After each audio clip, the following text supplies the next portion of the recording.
Pemirsa, kantor sekretariat mahasiswa Bone di Makassar tiba-tiba dilempari bom molotov oleh orang tak dikenal. Akibatnya seorang mahasiswa mengalami luka bakar di tubuhnya. Di SMKN 1 ambruk. Siswa yang masih berada di sekolah langsung berhamburan. Detik-detik pelemparan bom molotov ke kantor sekretariat mahasiswa Bone di Kecamatan Rapucini, Makassar terekam kamera pengawas.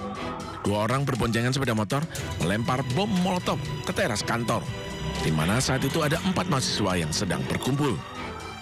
Satu mahasiswa terkena ledakan molotov hingga harus dilarikan ke rumah sakit karena alami luka bakar dari leher ke badan. Polsek Rapucini dan Jatanras Polrestabes Makassar yang menerima laporan langsung mendatangi lokasi dan melakukan olah tempat kejadian. Berdasarkan keterangan polisi, keempat mahasiswa yang berada di teras sedang mengerjakan tugas ketika peristiwa itu terjadi.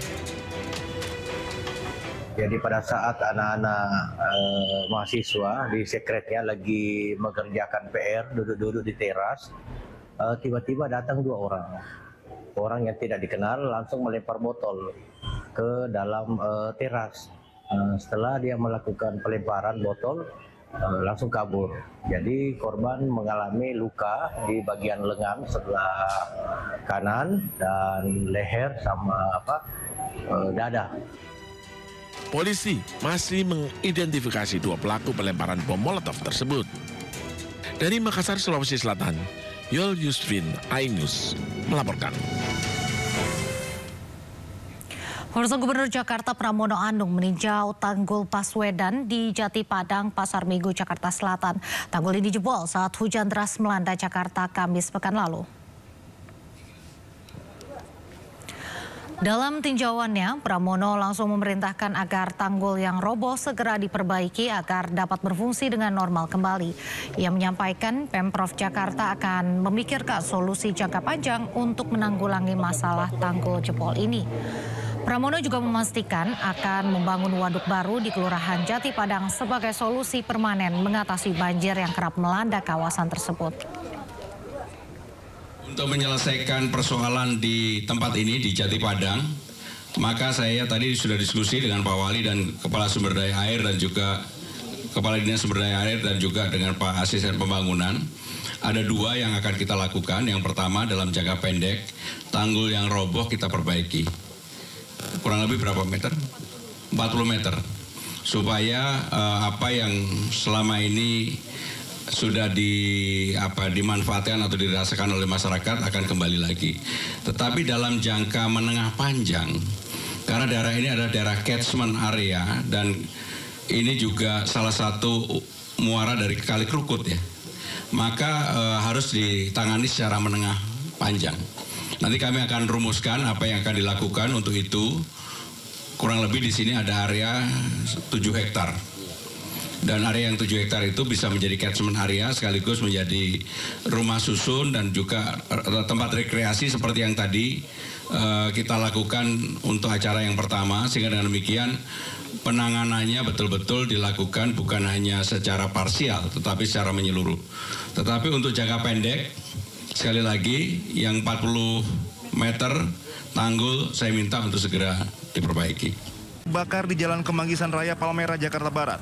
Mobil yang melaju dari arah Kebon Jeruk menuju Palmerah tiba-tiba mengeluarkan asap tebal dari bagian kap mesin. Disusul kobaran api yang tiba-tiba membesar dan menghanguskan seluruh bagian depan mobil. Sementara pemilik mobil berhasil menyelamatkan diri. Api berhasil dipadamkan sejumlah warga dan petugas pemadam kebakaran menggunakan alat pemadam ringan. Petugas Pamapta dan tim Inafis Polres Metro Jakarta Barat yang tiba di lokasi langsung melakukan proses identifikasi. Diduga mobil terbakar akibat korsleting kelistrikan pada mobil. Akibat insiden ini, arus lalu lintas di Jalan Kemanggisan Raya menuju Palmerah, Jakarta Barat sempat mengalami kemacetan.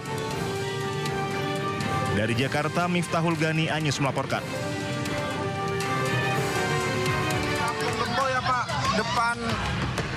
Api dengan cepat melalap 4 rumah warga di Jalan Balai Rakyat, Kecamatan Cakung, Jakarta Timur.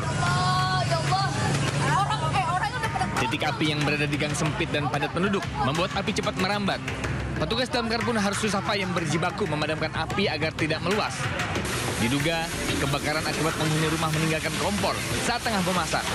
Meski tidak ada korban jiwa, namun kerugian ditaksir hingga ratusan juta rupiah.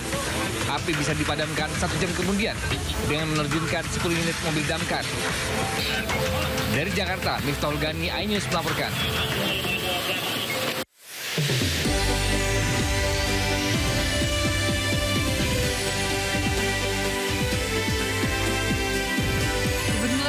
Abdul Wahid datang bersama Kepala Dinas PUPR Riau Arief Setiawan yang ikut terjaring OTT oleh KPK.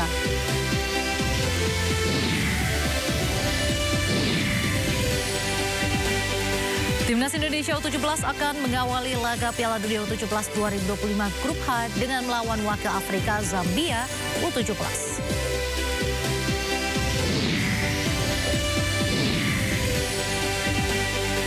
Presiden Prabowo Subianto hari ini meresmikan Stasiun Tanah Abang baru.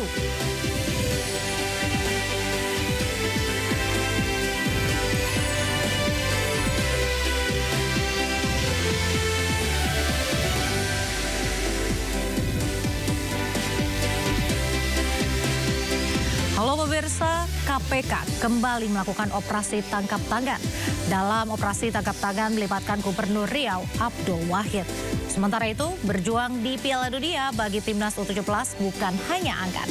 Prestasi akan terwujud asalkan Garuda Muda bermain solid. Soliditas juga terlihat dari pembangunan Stasiun Tanah Abang.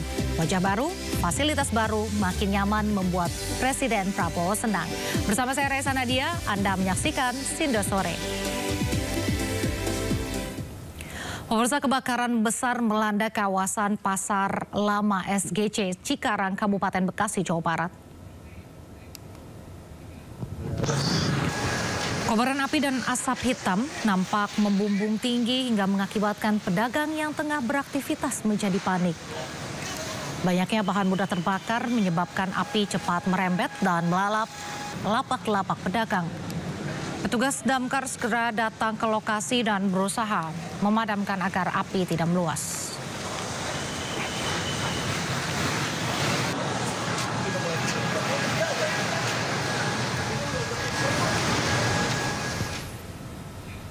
Sejumlah siswa panik akibat atap bangunan sekolahnya ambruk saat jam pelajaran berlangsung di SMKN 1 Gunung Putri, Kabupaten Bogor, Jawa Barat.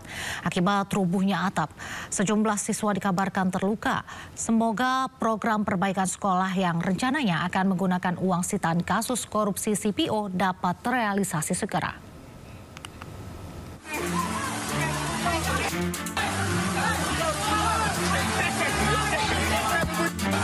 Hujan deras yang melanda kawasan Gunung Putri, Kabupaten Bogor, Jawa Barat menyebabkan bangunan kelas di SMKN 1 ambruk. Siswa yang masih berada di sekolah langsung berhamburan menyelamatkan diri. Dalam peristiwa ini, sedikitnya 27 orang mengalami luka-luka. Seluruh korban langsung dievakuasi dan dibawa ke Puskesmas Gunung Putri dan 7 diantaranya dibawa ke rumah sakit. Usai kejadian, petugas langsung memasang garis polisi agar tidak ada yang mendekat ke lokasi kelas yang ambruk. Petugas juga tengah melakukan pemeriksaan struktur bangunan yang tersisa untuk mengantisipasi adanya reruntuhan susulan. Dari Kabupaten Bogor, Jawa Barat, Cahyat Supriyatna, iNews melaporkan.